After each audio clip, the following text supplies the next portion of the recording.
कशेत मुलांनो? श्रावण महिना श्रावण महिन्यात ही कविता पाठ झाली. आता त्याच्यावर आधारित आपण स्वाध्याय घेऊया. ठीक आहे.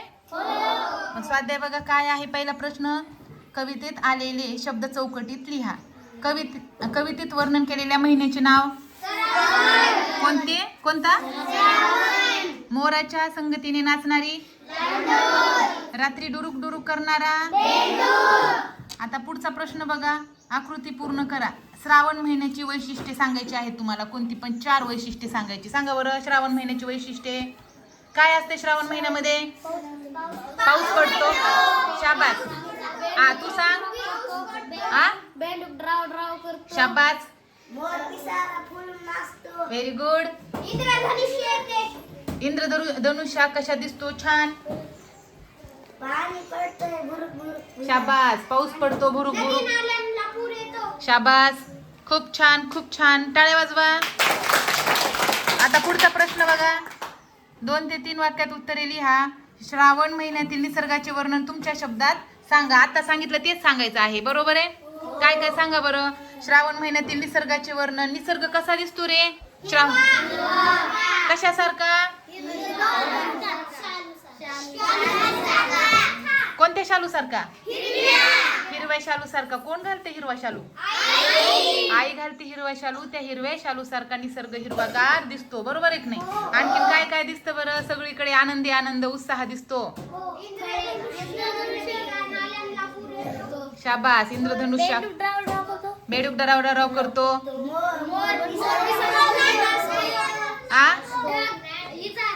मोर पिसारा फुलून नाचतो. विजा कडकड करतात. शाबास. ढग ढोल वाजवतो. गडगडाट करतो. छान छान. आता पुढचा प्रश्न आहे, मोर आणि बेडूक पावसाचा आनंद कसे व्यक्त करतात? मोर कसा आनंद व्यक्त करतो? आणि बेडूक डुरुक डुरुक ह्याच्यात आले पण डराव त्याचा ओरडणं कसं आहे? छान. आता पुढचा प्रश्न, रिकाम्या जागा भरा. 7 रंगाचा तोरण कसा? अबारी 7 रंगाचा तोरण कसा अबारी चोवलं. पुढचा आहे, कारजात धाकधूक टिंबटिंब. कारजात धाकधूक इजा हिरर कर. श्रावण महिन्यात टिंबटिंब भुरुक भुरुक. कानी धारा नाचत नाचत थेंबा धरत येत ताल. छान. आता पुढचा प्रश्न आहे, कवितेत आलेल्या अपरिचित शब्दांची यादी करा. अपरिचित शब्द कोणकोणते येतं बघा. सांगा बरं कोणता शब्द अपरिचित? अबारी. बरं आपण पहिल्यापासून घेऊ. श्रावण आपण श्रावण म्हणतो. बरोबर आहे. पण कवितेत आलाय श्रावण. महिन्यात असं आपण म्हणतो ते महिन्यात असतो. मोठा हा शब्द आपण मोठा म्हणतो. ठठाशाचा असतो. बरोबर आहे. नवल आश्चर्य नवलाई. नवल म्हणजे आश्चर्य नवलाई. तोरण इथं न नळाचा नाही तर न बाणाचा असतो. त्यानंतर अबारी म्हणजे आभाळी आकाशी आभाळी. चोवल दिसतो आहे. कारजात म्हणजे धाकधूक. इजा म्हणजे विजा. किल्लोळ कल्लोळ. पाका पंखांचा पिसारा. थाटात माटात. संगा लांडोर. मोराची मादी. मोराच्या मादीला काय म्हणतात? पाणी. अरे भुरुक काय तुम्ही पुढचं सांगायला नाही. त्याचा अर्थ पाणी या शब्दाचा नाही. पाणी पाऊस. आणि इथं पाणी जो शब्द कवितेत आला आहे ते नळाचा आहे. पण पाणी या शब्दामध्ये न हे काय असते? बाणाचं असते. बरोबर आहे. हा बदल लक्षात घ्या. त्यानंतर पुढचा बघा, भुरुक म्हणजे रिमझिम पाऊस. भेपक्याचा म्हणजे कवितेमध्ये बेडूकला काय आलाय शब्द? भेपका. काय आलाय शब्द? त्यानंतर गाणं म्हणजे गाणे. रात्री डुरुक डुरुक, डराव डराव, बेडकाचा आवाज. आता बघा, 7 रंगाचे तोरण या शब्दसमूहाचा तुम्हाला सुचलेला अर्थ सांगा बरं. 7 रंगाचे तोरण म्हणजे हो, पण 7 रंगाचे तोरण काय आहे तो? म्हणजे तुम्हाला असं वाटतंय 7 रंगाचं जे तोरण आहे ते कशाचं असू शकतंय? इंद्रधनुष्याचं असू शकतंय. छान. आता पुढचा प्रश्न. पाऊस शेतकऱ्यांच्या जीवनावर कसा परिणाम करतो? विचार करा व सांगा. कसा परिणाम करतो?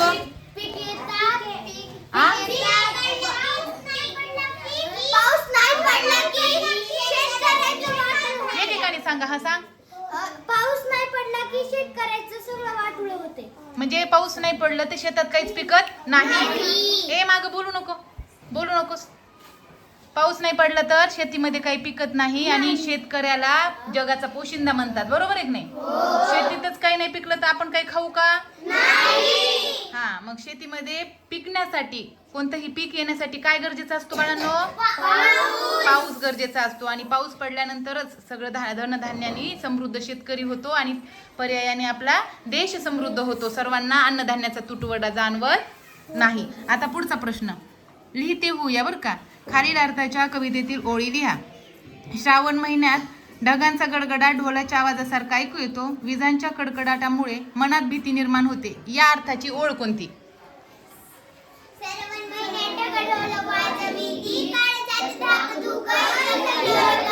शाबास, टाळ्या वाजवायच्यासाठी. Very good. अशी हुशार लेकरं पाहिजेत बघा. जोरात टाळ्या वाजवा. वाजलेच नाही. आता पुढचा बघा. श्रावण महिन्यात रिमझिम पाऊस पडत असतो. रात्री बेडकाची गाणी कानावर पडते.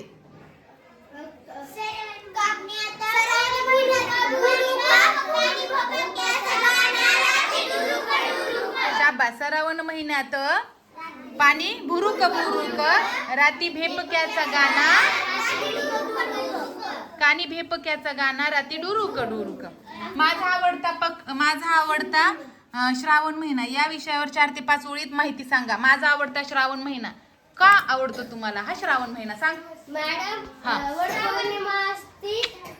वटपौर्णिमा असते. मग तू काय वडाला पूजा करायला जातो का? कोण जात? तुम्हाला का आवडतं हा महिना? तुम्हाला का आवडतो? रक्षाबंधन असतो. शाबास.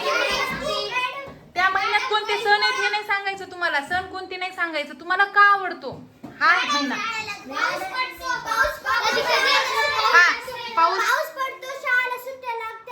पावसात लागतं सुट्ट्या. उलट पावसात आपल्याला मजा येते शाळेत यायला.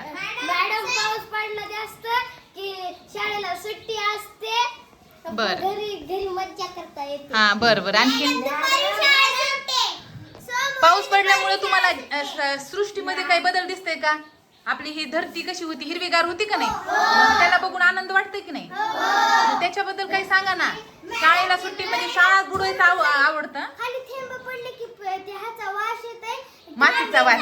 वाव. सेम मला पण लय आवडतो मातीचा वास. बघ, खूप छान सांगितला मुद्दा. मला पण मातीचा वास एवढा आवडतो ना. हा, थांबा. हा, आणि ते पाहायला आपण आवडतं. बरोबर आहे की नाही? नद्याचा पाऊस, पुराचा पाऊस पोहा वाटतंय. छान. म्हणून तुम्हाला हा महिना आवडतो. बरं, ठीक आहे. आता पुढचा प्रश्न पहा. श्रावण महिन्यात येणाऱ्या सणांची माहिती सांगा, मिळवा व गप्पा मारा. मला सांगा, श्रावण महिन्यात कोणकोणते सण असतात? राखी. थांबा, एक सांगा. हा, शाबास. हा, झोका पंचमी. हा, मॅडम, रक्षाबंधन. शाबास. हा, शाबास. वटपौर्णिमा. छान. आता झाली आपली वटपौर्णिमा नाही का? छान. मॅडम. हा, श्रीकृष्ण जन्माष्टमी असते. बरोबर आहे की नाही? कृष्णाचा जन्म पण श्रावण महिन्यातच आहे. दहीहंडी. छान. आता पुढचा प्रश्न. खेळूया शब्दाशी. समानार्थी शब्द सांगा. मोर. मोराला समानार्थी शब्द. पाणी. रात्र. कान. ढग. वीज. चपला. छान. Very good. टाळ्या वाजवा स्वतःसाठी. आता पुढचा प्रश्न. विरुद्धार्थी शब्द सांगा. विरुद्धार्थी शब्द सांगायचा. मोठा. कमी. जवळ. छान. खालील शब्दांसाठी कवितेत आलेले शब्द शोधा व लिहा. श्रावण. काय आलंय? श्रावण. आभाळी.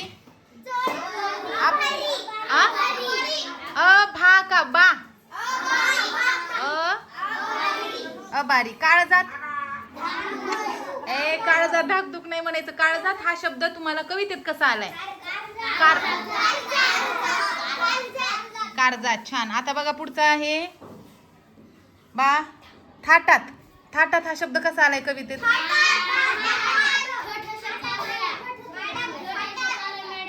हा बरं बरं ओके छान. आता बघा ओळखा पाहू. हा कधी हिरवा कधी राखाडी, कधी पाणी कधी माती, डराव डराव करतो उड्या मी मारतो पावसाच्या रात्री. ओळखा पाहू. मी कोण असं म्हणायच्या आधीच कळालं बाबा. बिडूक. वा वा. मी आहे राष्ट्रीय पक्षी. वाव. मला बोलू पण दिलं नाही त्याच्या आधी सांगून टाकलं. छान. हुशार आहेत. आता मी सांगू का कसं आहे? मी आहे राष्ट्रीय पक्षी, पंखावरती रंगीबेरंगी नक्षी, केकारो करतो रानात, रमतो कवीच्या बालमनात, सांगा मी कोण. छान. कृतीतून शिकूया. उपक्रम आहे तुमच्यासाठी. पावसाच्या संदर्भातील बातम्यांची कात्र्याने गोळा करून भित्तीपत्रकावर प्रदर्शित करा. आणि दुसरा आहे ओवी अभंग ऐकावं, त्यातील अपरिचित शब्दांचा अर्थ समजून घ्या. 2 गोष्टी करायच्या आहेत.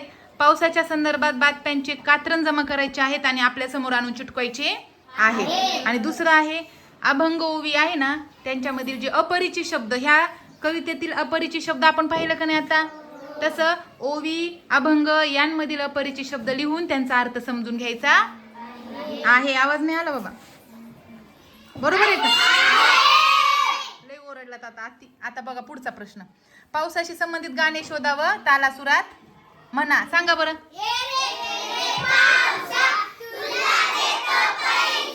पैसा. दुसरा.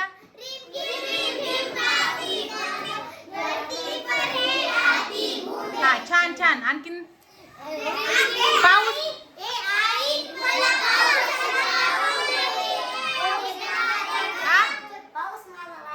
पाऊस माझ्या लाडाचा, खेळगडी हा बालपणीचा, अंगणातल्या झाडाचा. छान. टाळ्या वाजवा जोरात. वाव. आता पुढचा प्रश्न बघा. भारतात वर्षाचे 6 ऋतूंमध्ये विभाजन केले जाते. प्रत्येक ऋतूची वेगळी वैशिष्ट्ये असतात. बघा पहिला वसंत ऋतू. काय आहे महत्व? चैत्र वैशाख या महिन्यात हवामान आल्हाददायक असते, झाडांना नवीन पालवी फुटते. याला ऋतूंचा राजा म्हणतात. कशाला? वसंत ऋतूला. कशाला? दुसरा आहे ग्रीष्म ऋतू. ज्येष्ठ आषाढ महिन्यात असतो. खूप उष्णता असते, सूर्यप्रकाश तीव्र असतो. या महिन्यात प्रचंड उकाडा जाणवतो. कोणत्या महिन्यात उकाडा जाणवतो? ग्रीष्म ऋतूमध्ये. बघा त्यानंतर वर्ष ऋतूबद्दल पाहूया.